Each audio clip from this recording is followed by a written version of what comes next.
You won't believe what just happened between Bahati, Diana Bahati and Oga Obinna. Yesterday, Bahati broke down in tears, apologizing to the entire nation. But now, Oga Obinna has fired back, calling that entire apology fake. He says the speech wasn't even written by Bahati himself, maybe by Morgan Bahati or even his PR team. And just when fans thought this drama was finally over, Oga Obinna has dropped a bombshell that could change everything. But that is not all. Wait until you hear why he believes Bahati's apology was just another clout-chasing stunt for his new song. The truth is about to be told. Let's listen to what Oga Obinna has to say. I want to talk about Bahati.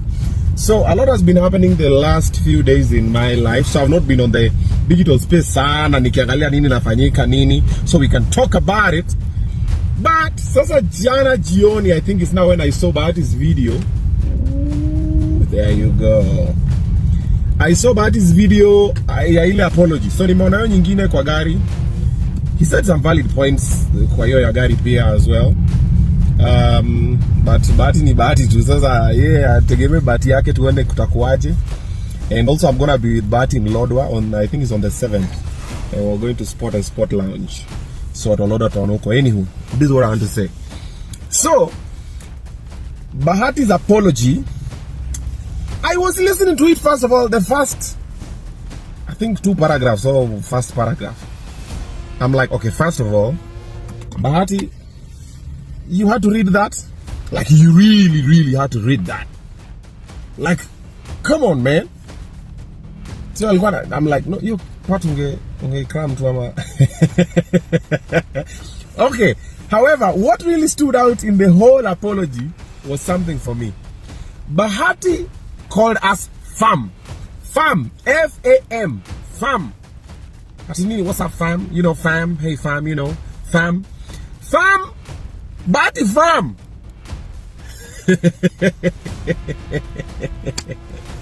Mtoto wa madhari. Fam.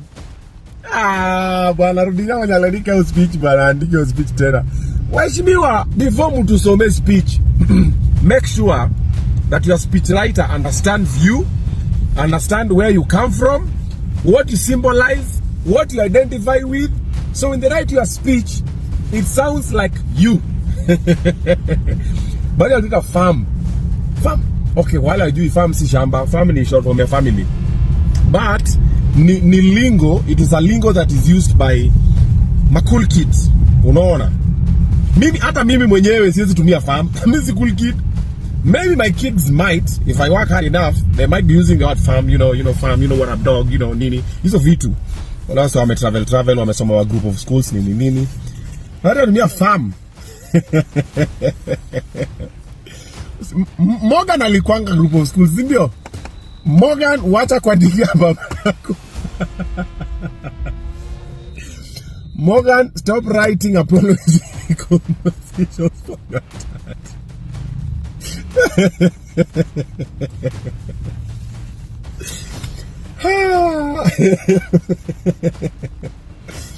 But I'm a fam. Hey, Bahati. And then kuna hii ni Bahati ya jana hii amelia kwa gari akasema hivi na hivi na hivi. And then after saying that, Bahati akarudi akasema venye gospel space iko toxic, which is also true. But akasema anataka kutolea God ngoma. Ngoja nipige mangolos. Ngoja nipige mangolo ndio niangalie Bahati vizuri. Yeah.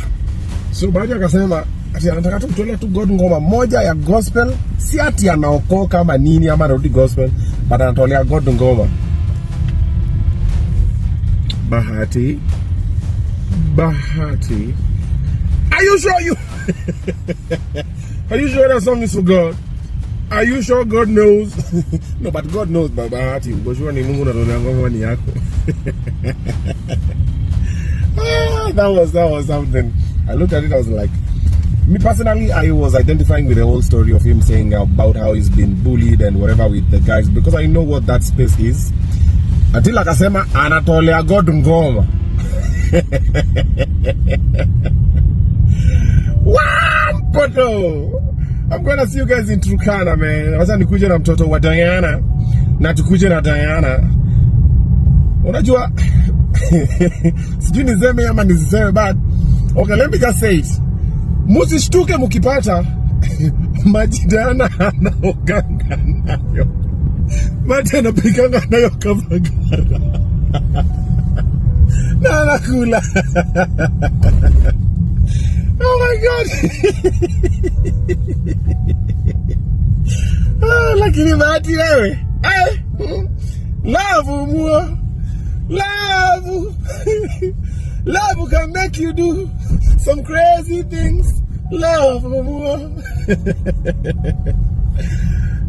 So I'm coming through to Lodwar on the 7th with Diana, Bahati, and of course salamu wanga moja na nitupyuta Dufla Diligan pia atakuwa in the building, so I'm gonna see you guys in Lodwar. But for now, let's just look at this video and let's just laugh about it. Okay guys, chill. It's just a happy video. Have a beautiful day. I hope I'm gonna have a beautiful day as well at the course. So here is what exactly happened. If you have been following the Kenyan entertainment, you know that Bahati and Oga Obinna have had what many considered a solid friendship. These two have been seen together at events, they have supported each other's projects, and from the outside, everything looked perfect for them. But behind the scenes, a storm has been brewing that nobody saw coming. Let me take you back to October 6th, 2025. This is where everything started falling apart. The tragic passing of Gengeton artist Shalkido sent shockwaves through the Kenyan music industry, as Shalkido, born Kelvin Buru Kinyanjui, had been struggling financially. Despite his earlier success with his hit song Wamlambez, he had reached out to several celebrities for help, and two people who responded were Eric Omondi and Oga Obinna. And on that fateful Saturday night, Shalkido performed at an event in Thika alongside Oga Obinna. The two shared what should have been Shalkido's final moments of joy, laughing, talking about the future and making plans. But hours later, Shalkido was involved in a devastating motorcycle accident along Thika Road, somewhere between Githurai Car Wash near Roysambu. The crash was brutal. He suffered severe head injuries and broke the thigh. Despite being rushed to Kenyatta University Teaching Referral and Research Hospital, he succumbed to his injuries. While the entertainment industry mourned, while fans poured out their hearts, while Oga Obinna struggled to process the loss of someone he had been with hours earlier, Bahati did something that ignited a firestorm of criticism. He posted a screenshot, a simple screenshot that could change everything. In the screenshot, Bahati revealed that Shalkido had reached out to his management 5 weeks earlier, asking for a collaboration. The message read, "Vipi bro, hope you're doing well. Just said I reached to you. I am really humbled kuomba kolabo kwa D ama bosi Bahati." 5 weeks, the message had sat unanswered for 5 good weeks, and that is when Oga Obinna's backlash with Bahati started. Kenyans on social media tore into Bahati with a fury that shocked every seasoned observer of the celebrity drama. One user particularly captured the sentiment perfectly. "Guy sent you a message 5 weeks ago. You ignored him, but suddenly screenshot it after he's dead." The accusations were clear. Bahati was using a dead man's unanswered plea for clout, for sympathy, and for attention, and the Kenyan public was not having it. But wait, because this is just the beginning of the storm. As the criticism has been mounting, something interesting has been happening. People started comparing how different celebrities had responded to the struggles. On October 29th, 2025, Bahati did what many people thought he should have done from the beginning. He apologized, but not just to the Shalkido situation. This was much bigger. This was about everything: the controversial song Seti that had caused a public rift with his wife Diana, the unfulfilled 1 million shilling promise to the Harambee Stars, and the preparation that had become disconnected from the values that once made him a gospel music icon. Bahati went public with his contrition. "I admit I am not perfect," he said with his voice shaking heavily.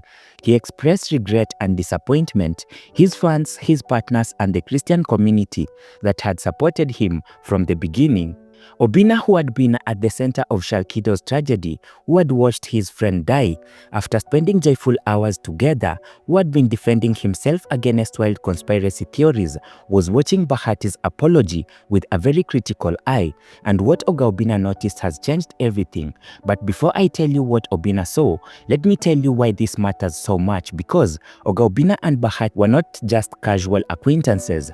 These two are major figures in the Kenyan entertainment who had shared stages, supported each other publicly and called each other friends.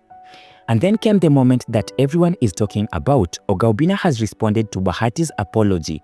Obinna posted on his Instagram, and in that post he used the 4 words and a series of laughing emojis. Bahati called us fam, followed by 5 crying laughing emojis.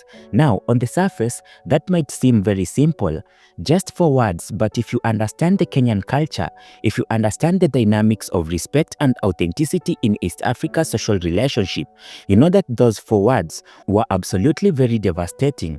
Bahati called us fam. The mockery in those words is cutting. The laughing emoji made it even worse, and here is where it even gets more interesting, because sources close to the situation are now revealing that Oga Obinna didn't just question the timing of Bahati's apology, he questioned the authenticity of the entire thing. According to people who have spoken with Oga Obinna, he believes that the apology letter was scripted and not just prepared, which would be normal for a public statement, but actually written by someone else, and the name that keeps coming up is Morgan Bahati. Think about this for a moment. Obinna is suggesting that Bahati couldn't even write his own apology, that he needed someone else to craft it, in his words, to shape the message and to create the image of contrition, and Oga Obinna reportedly pointed to something specific. Bahati was reading from his phone. Now, reading from his notes during an apology isn't automatically suspicious. People do it all the time, to make sure they don't forget important points, but Oga Obinna's observation went deeper. He felt that the language didn't sound like Bahati, the phrasing was off, the emotion felt manufactured, and when you combine that with the Bahati story of PR moves, that seemed more about image management than genuine accountability. So there you have it, fam, the complete breakdown of the drama between Bahati, Diana and Oga Obinna, an apology that was rejected, tears that were shed, and a friendship that has never been repaired. But here is my question for you. Do you think Oga Obinna was right to reject Bahati's apology, or should he have given him a chance to make things right? And do you believe the apology was genuine, or do you think there is truth to the claims that this was scripted? Drop your thoughts in the comments below, and make sure you're subscribed with the notification bell on, because this story is far from over, more coming, and you know how it's done. Let's break it down for you. If you made it this far, drop a fire emoji in the comment section. Let's catch up on the next celebrity drama files.